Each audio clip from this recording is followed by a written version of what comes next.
Identify the category of the triangle given, and then solve the triangle possible.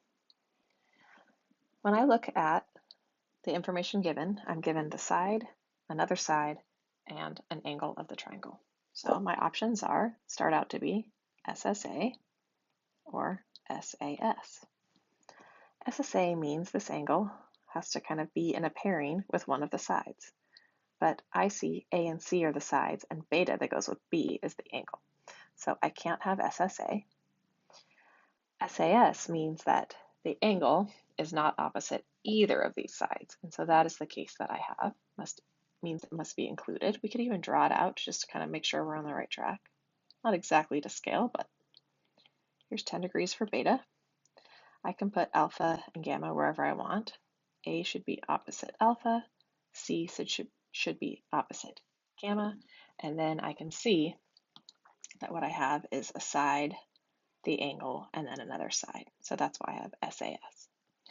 SAS is one triangle only, yay! So SSA is the only weird one. This is the weird one with 1, 0, or 2 triangles possible. And then we've got to do more investigation to kind of see which case we have. And this one triangle only.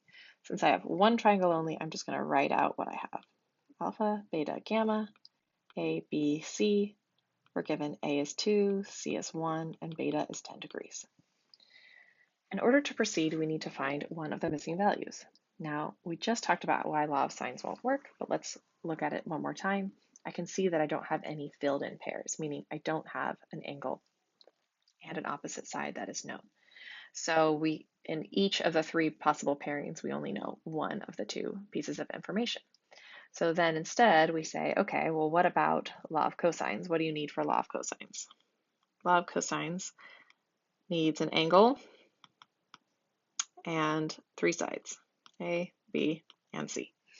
So what do we have here? I do have an angle, it's beta. Okay, so I have that. And I'm given A and C, so it looks like I can then solve for B. So solve for B. All right, so let's solve for B. Solve for B, which is B right here. Okay, so let's set up our law of cosines formula where beta is the included angle. So I'll just put that in first. That one I know has to have B squared opposite the equal sign, and then A and C play the other 2 roles. Okay. Now I'm going to solve for B.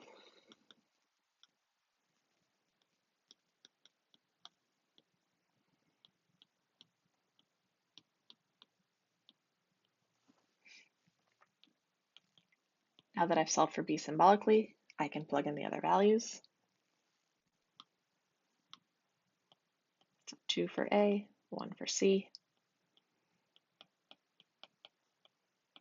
And I just plug in everything as is, and then I can simplify going forward if I want. From here, though, I can just plug that all in my calculator. Once I've solved for B, I'm just going to plug it all in my calculator. So this gives me the square root, 2 squared, plus 1 squared. Again, some of these you can do in your head, but there's no harm in just plugging it straight into the calculator, kind of turning off your brain for a second. And I make sure I'm in degrees. I am. So I get 1.0299364. I copy all of that down in case B is involved in a more complicated calculation later, because I'm going to want to use as many decimal points places as possible. Okay, so I have B. When I'm reporting B, it's telling me to report it to the nearest hundredth. So I will do that over here. Okay. And now I need to think of, okay, what am I going to solve for next? It's either going to be alpha or gamma, because that's what's left. Now it appears, okay, that I could solve for alpha using law of sines because I have this known pair of beta and B now. But when I use law of sines, so the issue is here, so there's a red alert, okay? And the red alert is if the angle I'm solving for could be obtuse, I need to use law of cosines. So I'm going to write that out so we remember it. So if the angle I'm solving for could be obtuse. Have to use law of cosines. Okay, and that's even if law of sines looks like it's available.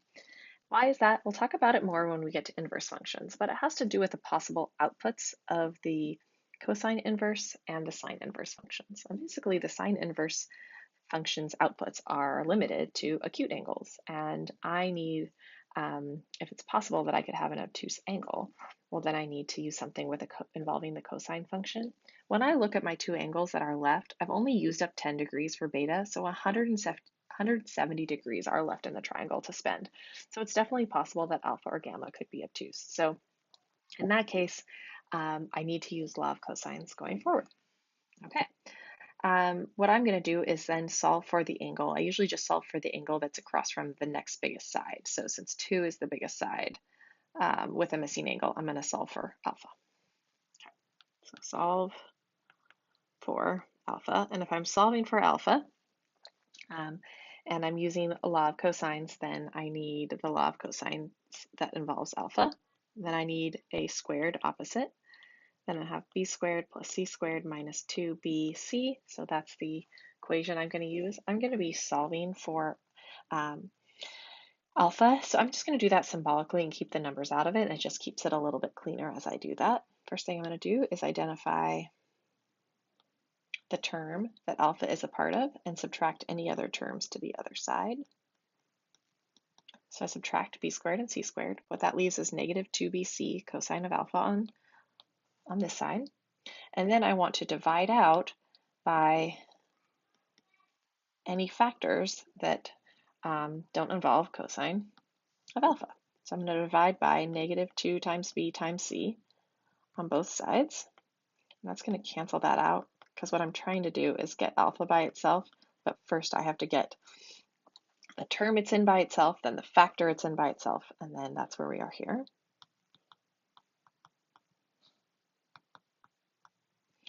Now I'm down to thinking about, this is my function is cosine. Okay, that's my function. This is its input here, and this is its output value, right here. This is its input value. Now, if I want to switch those, so I want to use cosine inverse, okay, then I can just switch them. So now the input is going to be all of this stuff, and the output is just alpha. I've got an alpha by itself on its own side, and now I'm just ready to plug in values. So a squared is 2, b squared. So I have a couple options for b. I could use that exact value, which is this thing up here for b. It's pretty messy. You can just use this, and that would be fine. If you have a way to copy it and paste it inside Desmos, even better, because Desmos should keep track of that exact value. But since we're only rounding to the 100th place, this should be close enough for kind of what we're up to.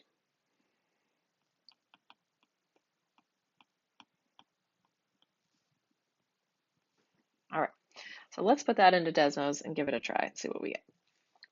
Okay, so let's do cosine inverse. And we're inside this cosine inverse function now. So what should the top be? 2 squared minus 1.022, oops, just 1, 2, 2, 99364 squared minus 1. I don't really need the squared, but I'm just copying exactly what I have. Don't forget that negative in the denominator.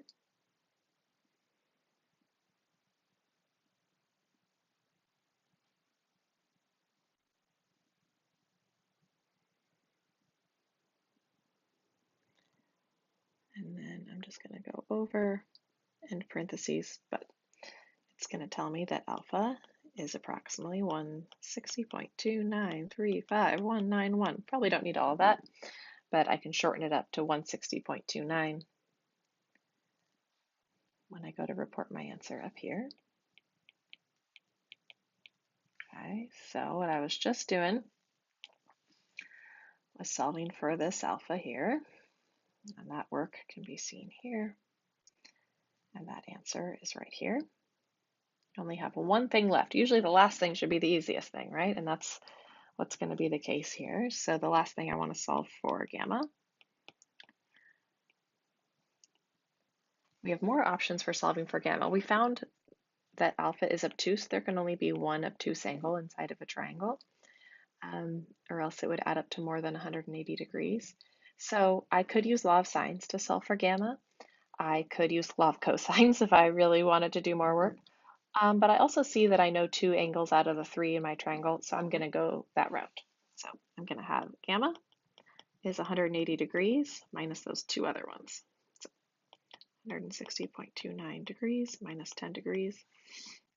And I could take that out longer, but we should be okay in this basic calculation. So I'm going to pull that out. So 180 minus, move this over here so we can see, minus 160.29 minus 10 gives me 9.71 degrees.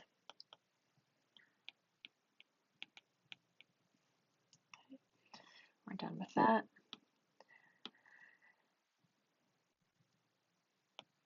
And so when we were solving for gamma, that's this value here. And now we've solved for that triangle.